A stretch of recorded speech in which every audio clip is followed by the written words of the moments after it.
이 시간 우리 함께 하나님 말씀 보도록 하겠습니다. 사도행전 2장 14절에서 24절 그리고 36절 이렇게 읽도록 하겠습니다. 베드로가 11 사도와 함께 서서 소리를 높여 이르되 유대인들과 예루살렘에 사는 모든 사람들아 이 일을 너희로 알게 할 것이니 내 말에 귀를 기울이라.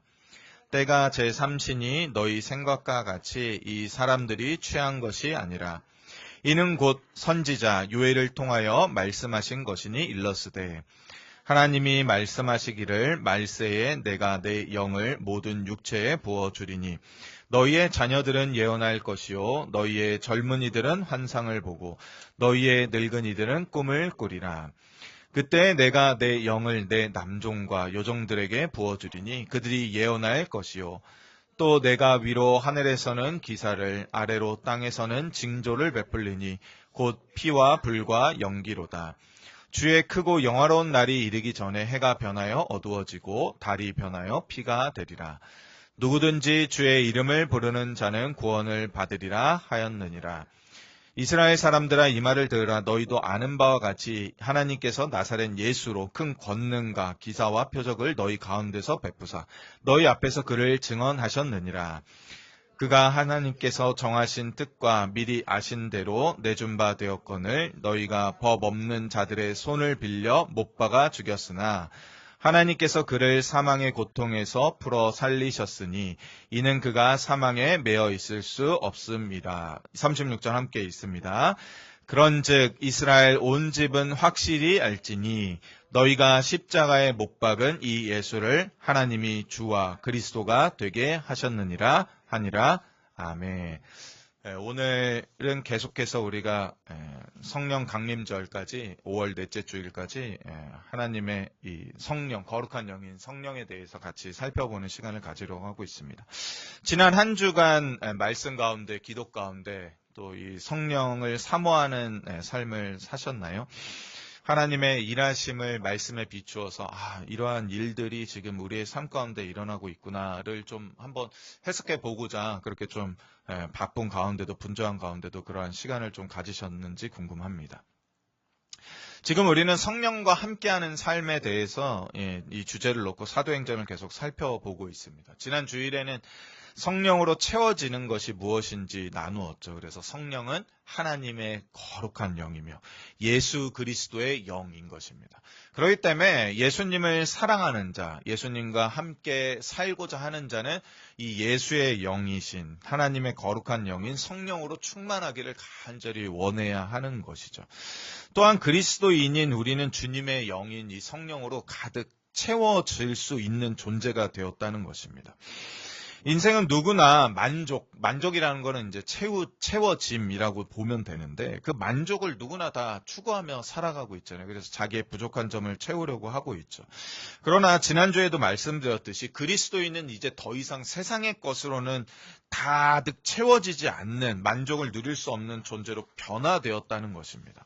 그래서 오직 그 빈자리는 하나님의 거룩한 영, 예수의 영인 성령 충만으로만 채워질 수 있다는 것이고 이것은 한 사람에게만 맡겨진 그 개개인의 역량과 노력에 따라 이루어지는 것이 아니라 우리 하나무리교회 모든 공동체가 함께 기도해주고 강구해야 할 문제이지 나는 성령 충만한데 저 사람 성령 충만하지 못하네 하고 서로의 이 성령 충만의 차이를 비교하는 용도는 아니라는 것입니다. 모두가 다 동일하게 함께 성령 충만해져야 된다는 것입니다. 근데 오늘은 이제 여기에서 한 걸음 더 나아가길 원합니다. 성령의 일하심이 왜 어떻게 무엇 때문에 그렇다면 일어난 것인가? 너무나 쉽죠. 오늘 말씀을 통하여서 보건대 오순절 성령 강림 사건에 대해서 사람들이 놀라고 또는 조롱하고 비난할 때 베드로가 그 사도들과 같이 자리에 일어나서 하나님의 말씀, 그 구약의 말씀으로 이 오순절 성령 강림 사건을 설명해주는 베드로의 설교문이 오늘 본문입니다. 그래서 그 설교문이 이제 36절까지 쭉 이어지는 아주 간단 명료한 설교문이거든요. 베드로의 첫 설교이기도 하고. 예수님을 자신의 주님이 살아있을 때조차도 그 여종 앞에서 예수님이 붙잡힌 상태에서 그 여종 앞에서 두려워하던 겁쟁이였던 바보가 되어버렸던 이 베드로가 이제는 도리어 성령 충만해져서 전 세계에 흩어졌던 디아스포라 유대인들, 그 건장한 성인 남성이 그 자기 앞에 모여들었을 때 오히려 그 자리에서 벌떡 일어서는 용기를 내는 베드로를 오늘 우리는 만나게 되죠. 즉 이제는 성령 충만해져서 이 베드로가 어떻게 바뀌었는지를 베드로 자신이 직접 우리에게 보여주고 있습니다. 또 베드로뿐만 아니라 그와 함께 했던 10명의 사도들이, 11명의 사도들이 이 성령 충만함의 이 사건이 지금 어떻게 이루어졌는지를 또 얼마나 대단한 일이 벌어지고 있는지를 이 말씀을 통하여서, 구약의 말씀을 통하여서 알려주고 있는 장면이 바로 오늘 장면이죠. 그래서 14절에 보시면 베드로가 11 사도와 함께 서서 소리를 높여 이르되 때가 제3신이 너희 생각과 같이 이 사람들이 취한 것이 아니다라고 아주 강하게 선포합니다. 베드로는 사람들의 오해를 단호하게 끊어버리죠. 우리는 술에 취한 게 아니다. 근데 특별히 이런 말을 하는 이유가 이 시간이랑 관계가 있는데 지금 3시라고 했잖아요. 3시. 근데 이때 당시에 이 시간 개념은 여기에 6시간을 더하면 됩니다. 그래서 3시면 지금 오전 9시가 되는 것이죠.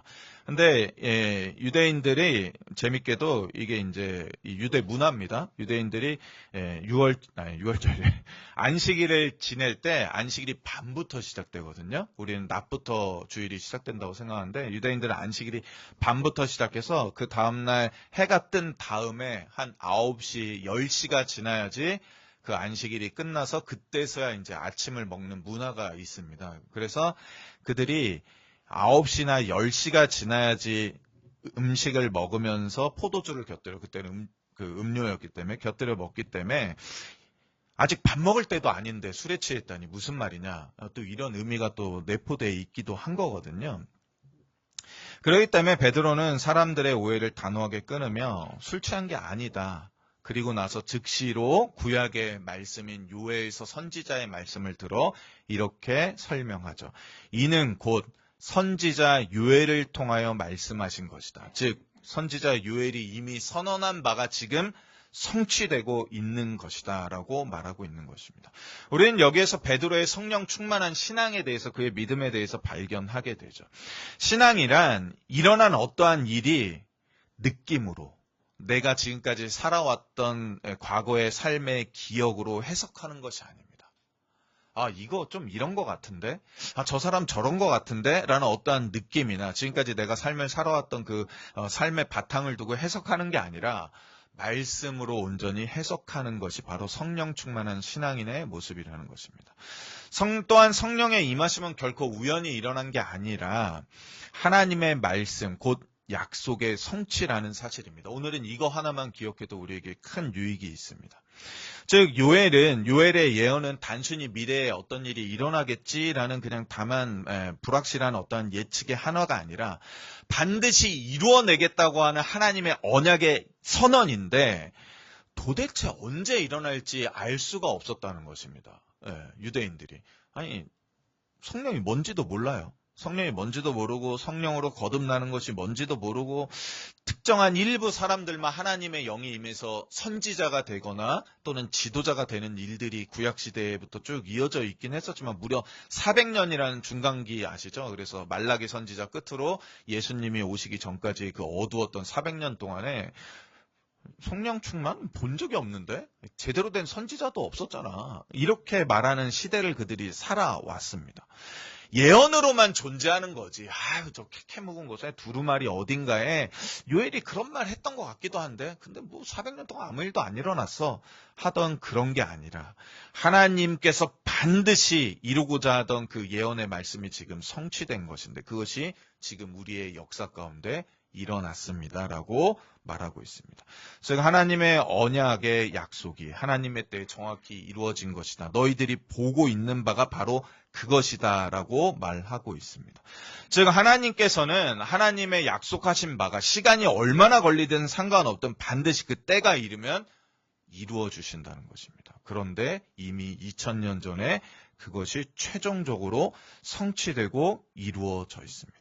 그러니 우리의 인생 가운데 하나님의 약속은 얼마나 더 확실하게 이루어질지 우리가 이 본문 하나만 가지고도 확신해야 하고 그러한 신앙이 우리 가운데 무릴 듯 일어나야 하는 것입니다. 아, 그렇지. 성령 강림 사건이 그냥 10일 정도, 한 12일 정도 그냥 마가다락방에서 열심히 기도했기 때문에 이루어졌는데, 아니, 내 기도는 지금 10년, 20년을 했는데 왜 안 들어주셔가 아닙니다.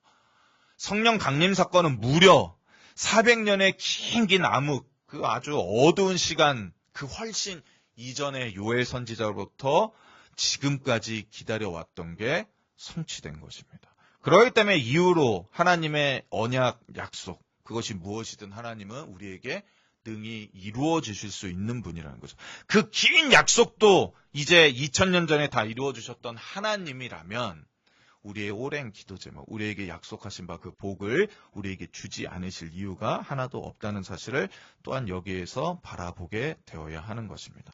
그래서 오늘 설교 제목이 요엘의 죄송합니다. 정확한 제목이 뭐였죠? 제가 순간 까먹었네. 요엘의 예언이 성취되다, 이루어지다를 일부러 그렇게 잡은 거거든요.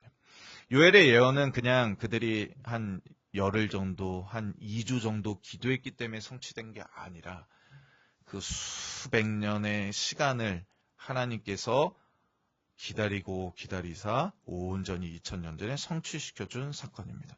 그러니 요엘의 예언이 이루어졌다면 하나님의 우리에 대한 약속은 요엘의 예언보다 더욱더 성취되어야 마땅한 것이죠.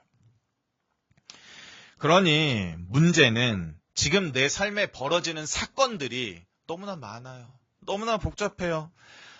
아니, 왜 하나가 아직 마무리도 안 됐는데 또 다른 하나가 생기는 거예요. 아니, 도대체 언제 이걸 다 수습해주고 해결해주고 들어줄 거예요. 나 정말로 너무나 사건이 많아요가 문제가 아니라 이를 바라보고 이해하고 해석하며 그 안에서 하나님의 능력과 하나님에 대한 신뢰를 계속해서 붙잡고 나아가는 그것이 우리에게 더 중요한 것이라는 거죠. 문제가 많은 것이 우리에게 문제가 아니라 이를 해석할 능력이 없는 게 우리의 가장 큰 위기이며 많은 문제들 가운데 하나님에 대한 신앙을 잃어가는 것이 우리에게 가장 큰 위기라는 것입니다. 그런데 정말로 다행스러운 것은 성령 충만한 것은 그 모든 것을 뒤엎어서 즉 베드로에게 그러한 용기를 가질 수 있게 만들듯이 성령 충만은 그 모든 것을 뒤엎어서 우리의 삶 전체를 뒤흔드는 하나님의 강력한 임재가 되기 때문에 아무런 상황과 환경과 문제가 단 하나 해결되지 않더라도 성령 충만하면 그 시기를 능히 견뎌내고 이겨낼 수 있다고 말하고 있습니다. 하나님이 이렇게 말씀하십니다. 내 영을 부어주겠다. 내 영을 그냥 주겠다가 아니라 내 영을 부어주겠다라는 표현을 특히 사용하십니다. 성령을 그냥 상황 봐서 조금씩 줄게, 굶어 죽지 않을 정도로 줄게, 적당히 줄게가 아니라 그냥 쏟아 부어준다라고 말합니다. 그냥 혀만 적시는 수준이 아니라 온몸을 흠뻑 적셔서 그 한 사람 전체를 그냥 완전히 압도시키는 거죠. 이게 뭘 말하냐면, 술 좀 드셔보셨습니까? 지금 이제 날이 점점 더워지니까, 맥주 한 캔 할까 하고서, 목만 축였어. 이게 아니라, 그냥 들통을 떠다가 그냥 계속 마시면 사람이 어떻게 됩니까? 취하죠, 당연히. 성령이 그렇다는 것입니다. 성령이, 야, 한번 맛봐. 이거 한번 시식이에요. 맛보세요 정도가 아니라, 아주 흠뻑 취할 때까지 성령을 부어주니까 사람들이 그것을 보고, 야, 저거 좀 술 취한 것 같은데? 누가 보더라도 술 취한 사람 티 나잖아요. 술 취했는데 티 안 나는 사람이 없거든요. 제가 예전에 라디오 재밌는 이야기인가? 거기서 들었는데, 이제, 한 50대 아버님이 이제 한 6시가 돼서 운전을 하는데 갑자기 저녁 6시가 됐는데 운전을 하는데 교통경찰이 이렇게 부르더래요. 갑자기 일로 오세요. 갔대요. 그래서 창문 좀 여세요. 그랬더니 왜요? 나 교통신호 다 잘 지키고 지금 정지선에 딱 빨간 선에 서고 있는데 왜 그래요? 술 드셨죠? 그랬더니 안 먹었어요. 그랬는데 경찰이 그때 뭐랬는지 알아요? 근데 넥타이를 머리에 묶고 계세요. 이분이 술을 너무 좋아하는데, 음주운전하면 절대 안 됩니다. 술을 너무 좋아하는데 음주단속에 걸릴까봐 3시부터, 오후 3시부터 먹다가 신나게 놀았겠죠? 넥타이를 막 머리에 묶고, 이제 그것도 잊은 채 막 운전하다가 결국에 그걸 걸린 겁니다. 성령의 흠뻑, 성령 충만함에 흠뻑 빠져들면 마치 술에 취한 사람처럼 티가 날 수밖에 없다는 것입니다. 그래서 그들이 말한 겁니다. 성령 충만함을 그 전에 본 적이 없거든요. 이 사람들이 본 적이 없어요. 그러니까 술에 취한 게 아닐까? 이렇게 생각할 정도로 그들이 완전 바뀌었다는 것입니다. 즉 성령의 임재가 그들에게 정말로 실제적으로 너무나 강력하게 이루어져서 다른 이들이 보니 너무나 변했는데, 바뀌었는데, 너무나 달라졌는데, 그러한 말이 나왔다는 것입니다. 그러니 성령이 임하면 우리의 기존에 가졌던 생각, 바라보던 시야, 세계관, 말, 삶의 우선순위, 이 모든 게 다 바뀐다는 것입니다. 성령은 사람을 바꾸고 말을 바꾸며 성령 충만함은 일상적인 삶까지 뒤흔드는 하나님의 강력한 임재가 된다는 것입니다. 그러니 성령의 사람인 우리 이미 성령의 사람이죠. 성령의 사람인 우리는 우리 자신을 이 본문을 대할 때 다시금 살펴보아야 할 필요가 있는 것이죠. 여전히 똑같은 삶을 살아가고 여전히 똑같은 문제와 어려움 때문에 근심과 걱정하고 여전히 똑같은 일에 화내고 짜증내며 여전히 세상 기준에만 판단하고 세상 기준에 기대어 살아가고 있지 않은가를 우리가 점검해 봐야 합니다. 정말로 나는 성령 충만한가? 정말로 나는 오늘 하루 성령의 다스림을 받고 있는가? 이렇게 스스로에게 묻고 날마다 그 아침마다 밤에 잠자리에 들 때마다 당연히 그렇지. 내가 성령 충만한 사람인데 나도 오늘 성령 충만함에 취해 살았지 라는 확신의 대답이 들 때까지 우리는 성령 충만하기를 구하기를 쉬지 않아야 한다는 것입니다. 포기하지 않아야 하는 거죠.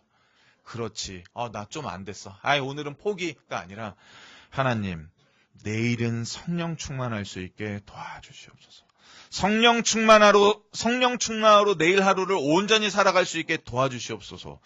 당연하지. 나는 오늘 하루 성령 충만으로 살았어. 누가 보더라도 나는 오늘 정말 성령 충만한 사람이었어. 라는 그러한 대답이 스스로의 이 깊은 신앙의 이 깊은 곳에서 터져 나올 때까지 그렇게 간구해야 합니다. 제가 좋아하는 존 파인퍼 목사님의 설교 가운데 그런 설교 있거든요. 유튜브에도 좀 있는데 꼭 한번 찾아봤으면 좋겠습니다. 하나님의 전적인 손길과 그분의 다스림이 내 온 삶의 영역에 확실하게 역사하고 계심을 내가 확신할 때까지 하나님 앞에서 찬양하고 부르짖으십시오. 정말로 하나님의 이러한 손길이 나의 삶을 확실히 부여잡고 있으며 나의 인생을 인도하고 있다는 그 확신이 우리 속에서 터져 나올 때까지 하나님 앞에서 찬양하고 기도하십시오. 포기하면 안 되는 거죠. 하나님, 오늘 하루는 좀 별로였네요. 오늘 하루는 좀 공쳤네요. 뭐 어때요? 내일이 또 있는데 그냥 안녕히 주무세요. 이러지 말고 하나님, 제발 나의 인생을 붙잡아 주세요. 오늘 하루 좀 부족했던 것 같습니다. 하나님, 왜 이러세요? 저한테 이러시면 안 되죠. 이런 말까지도 해야 하는 것입니다. 그러한 섭섭함이 있어야 하는 것이죠. 왜냐하면 하나님과 나는 그 정도로 사랑의 관계이기 때문에. 그러니 하나님, 내일은 저 좀 더 많이 사랑해 주세요. 저 좀 더 많이 붙잡아 주세요. 저 성령 충만하게 하여 주세요라고 기도하고 간구해야 하는 것입니다. 다만 오늘 본문은 그저 성령이 임했고 지금 성령의 시대가 시작되었습니다. 그러니까 이제 성령 시대 알아서 사십시오라는 그러한 본문이 아니라 우리로 하여금 성령 충만함으로 사는 것이 얼마나 귀한 것인지를 알려주고 우리를 권면하고 우리를 이끌어주는 본문으로 우리가 생각해야 하는 것입니다. 성령 충만이 항상 짐이 되었죠. 나는 성령 충만 잘 모르겠어. 난 성령 아직도 몰라. 목사님은 저렇게 열심히 설명하지만 난 사실 성령 충만이 뭔지 모르겠어. 이거 어려워. 기도도 안 할래. 가 되면 안 됩니다. 성령 충만은 정말로 좋은 거구나. 성령 충만함은 정말로 하나님의 약속이구나. 성령 충만함은 나를 위한 것이구나. 우리 가정을 위한 것이며 우리 교회를 위한 것이며 내가 사랑하는 자녀와 부모와 우리의 사랑하는 이들을 위한 것이구나. 그렇다면 오늘 이 성령 충만의 약속을 붙잡고 오늘 나는 잠자리에 들 때, 내일 아침 일어날 때 다시금 간구하며 기도하겠습니다. 이러한 자세를 가지라는 동료로 받아들이면 좋겠습니다. 지난주에도 말씀드렸듯이 성령 충만은 자동으로 주어지지 않는 것입니다. 복음에 대한 응답 속에 그 약속을 붙들고 그것을 간절히 소원하는 목말라 하는 자들에게 부어집니다. 오늘도 우리 정기용 전도사님도 설교했듯이 그냥 동전 몇 입 주고 가세요. 아휴, 뭐 예수님이 할 수 있는 게 뭐 있겠어요. 나 눈 태어나면서부터 멀었는데 아무리 치료해도 못 뜨질 못했는데 그냥 뭐 좀 좋은 것 좀 주고 가세요 정도 했으면 그 맹인 2명은 눈을 못 떴겠죠. 근데 어떻게 합니까? 소리 지르면서 주변에서 조용히 하라는 그런 윽박질름에서도 지지 아니하고 자신의 눈뜨기를 간절히 소원했던 이 장님과 같이 우리가 성령 충만하지 못하여 우리의 믿음의 눈이 가려졌다면 주님, 이 눈을 뜨게 하여 주시옵소서. 오늘 나의 단 하루의 소원은 성령 충만함입니다로 나아가야 할 것입니다. 하나님의 약속의 성취로 성령이 우리 안에 내주하십니다. 또한 하나님이 약속해 주셨습니다. 성령 충만함으로 우리의 전 인생을 뒤바꿀 만한 하나님의 강한 임재와 역사하심을 우리에게 쏟아 부어주겠다고 말씀하셨습니다. 그러니 우리에게 오늘 남은 거는 하나인 거죠. 하나님, 주님, 나를 당신의 성령으로 가득 채우사 만족해 하여 주시옵소서. 이렇게 기도했으면 좋겠습니다. 우리의 삶에 적용점을 한 3가지 정도 쉽게 좀 드리도록 하겠습니다. 아침에 이렇게 좀 기도했으면 좋겠습니다. 주님, 나의 오늘 하루를 성령 충만함으로 채워주시옵소서. 이렇게 기도하시면서 말씀 한 구절이라도 붙잡고 오늘 이 말씀 가운데 하나님이 어떻게 일하실까를 기대하며 살아갔으면 좋겠습니다. 뭐 어제도 살아왔고 일주일 똑같지가 아니라 하나님이 내 인생에 도대체 어떻게 일하시려고 이러나 하는 기대를 좀 가졌으면 좋겠습니다. 또 우리의 감정이 요동칠 때 있잖아요. 우리의 감정이 요동칠 때, 화가 날 때, 또 그것이 걱정과 근심으로 인한 감정의 변화가 생길 때 즉각 반응하지 말고 오직 하나님이 지금도 우리를 위에 일하고 계심을 확신하는 가운데 묵상하며 기다리면 좋겠습니다. 마지막입니다. 그리고 습관적으로 오늘 나를 다스려 주옵소서 이 기도를 습관적으로 하루에 3번씩 밥 먹을 때라도 꼭 좀 하면서 나아갈 수 있었으면 좋겠습니다. 그렇다면 이제 우리의 선택, 우리의 결정, 우리의 가는 길조차, 내가 계획한 것조차도 하나님이 이끄시는 주님의 길로 서서히 변화될 것을 저는 믿습니다. 성령 충만함은 특별한 어느 누구에게만이 아니라 매일매일 이러한 삶을 살아가는 우리 모두에게 하나님께서 넘치도록 부어주실 것입니다. 넘치도록. 하나님이 그러한 분이시라고 오늘 본문을 통해서 베드로의 설교를 통해서 우리에게 알려주시는 거죠. 너 한 10% 정도 부어줄게. 너는 한 20%. 너는 좀 잘했네. 80%가 아니라 누구든 그러한 믿음의 모습을 보이기만 한다면 상관없이 하나님의 영을 한없이 흠뻑 젖도록 부어주신다는 것입니다. 그러한 은혜 가운데, 그러한 놀라운 성령 충만한 가운데 우리가 살아갈 수 있었으면 좋겠습니다. 우리 이 시간 함께 좀 기도하며 나아갔으면 좋겠습니다. 반주 좀 해주시겠어요? 성령께서 내 생각과 나의 입술의 말과 뿐만 아니라 나의 삶 전체를 다스려 주옵소서 하는 기도로 나아갔으면 좋겠습니다. 또 예수 그리스도를 내 삶의 중심으로 온전히 붙잡고 살아가는 우리 되도록 기도했으면 좋겠습니다. 특별히 하나무리교회 모두가, 우리의 어린 아이들로부터 장성한 우리 모두가 성령 충만하여서 하나님의 뜻 가운데 온전히 순종하며 변화되는 공동체 되도록 기도해 주십시오. 또 내 삶이 내 감정에 휘둘리는 게 아니라 성령 충만함에 이끌려가는 그러한 나의 삶이 되도록 이 시간 이 4가지 기도 제목을 놓고 우리 잠시 한 2-3분간 우리 통성으로 함께 기도하며 나가도록 하겠습니다. 같이 기도하십니다. 이것이 행복이라오. 하나님의 자녀로 살아가는 것, 이것이 행복.